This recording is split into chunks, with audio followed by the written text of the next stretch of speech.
આજે આપણે ધોરણ 9 વિષય ગણિત ચેપ્ટર નંબર 1 સંખ્યા પદ્ધતિમાં સ્વાધ્યાય 1.3 નો દાખલો 1 જોવાનો છે, જેની રકમ છે નીચેની સંખ્યાઓને દશાંશ સ્વરૂપમાં લખો અને તે કેવા પ્રકારની દશાંશ અભિવ્યક્તિ છે તે જણાવો।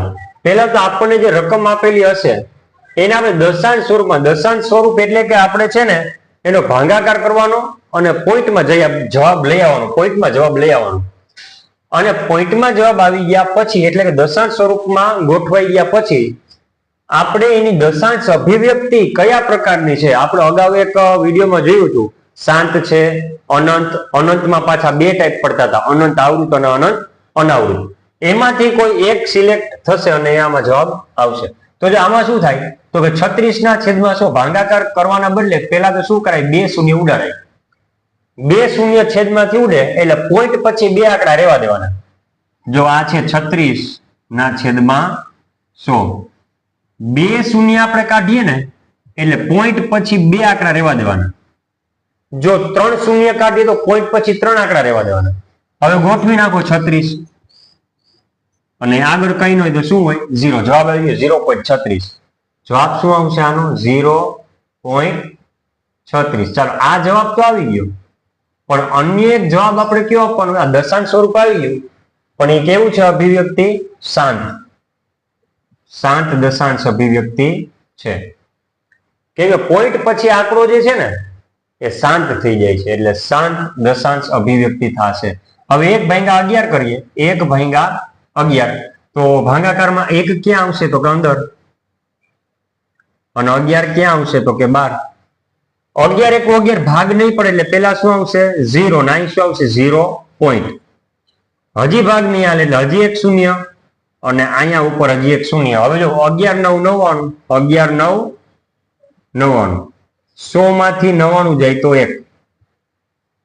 હવે આપણે ભાગાકારના નિયમ પ્રમાણે અહીં ભાગ ના એટલે શૂન્ય આવે તો ઉપર પોઈન્ટ એકવાર મુકાઈ ગયા પછી વળી પાછો પોઈન્ટ મુકાતો નથી, પણ હજી ભાગ નથી હાલતો તો વળી પાછું અહીંયા શૂન્ય મૂકો ને તો પછી પાછું અહીં તમારે ભાગફળમાં શૂન્ય મૂકવું પડે।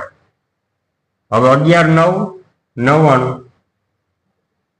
એટલે કે 100 માંથી 99 જાય તો 1, ભાગ નહીં હાલે નિયમ પ્રમાણે આપણે 1 0 મૂકીએ ત્યારે કઈ કરવાનું ન હોય, પણ હજી ભાગ ના લે ફરી પાછું એક શૂન્ય મૂકો ને તો ઉપર ભાગફળમાં એક શૂન્ય ચડાવવું પડે।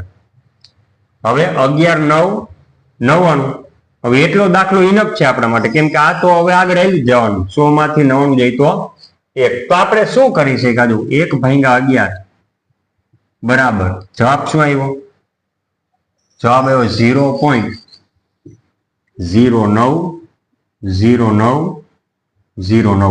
0.090909। જો એટલે કે આને બીજા સ્વરૂપમાં લખવું હોય તો 1/11 બરાબર 0.09 અને એના ઉપર 12।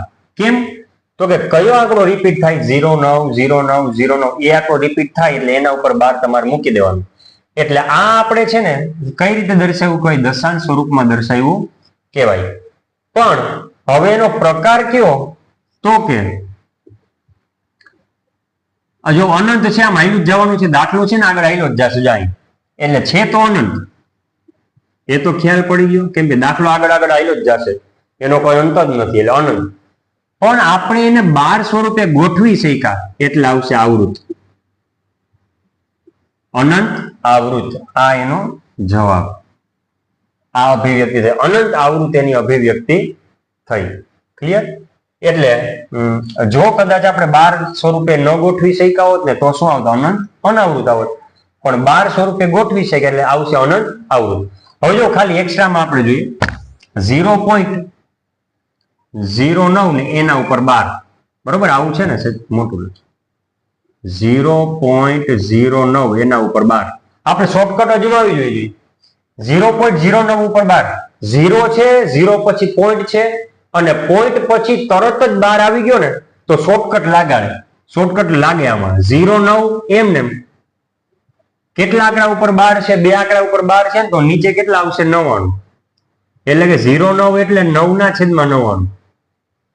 હવે ઘણા ઉપર 9 ને નીચે 9 ઉડાડે, હવે ઉપર 9 ને નીચે 9 સરખા છે, ઉડે નહીં। હવે 9 છે એના ભાગ શું પડે, 9 * 1 = 9, 99 એટલે 11 9 9 ઉપર 9 નીચે 9 ગયા, જવાબ શું આવ્યો? 1/11. ચાલો આપણો જવાબ સાચો, 1/11 જ છે.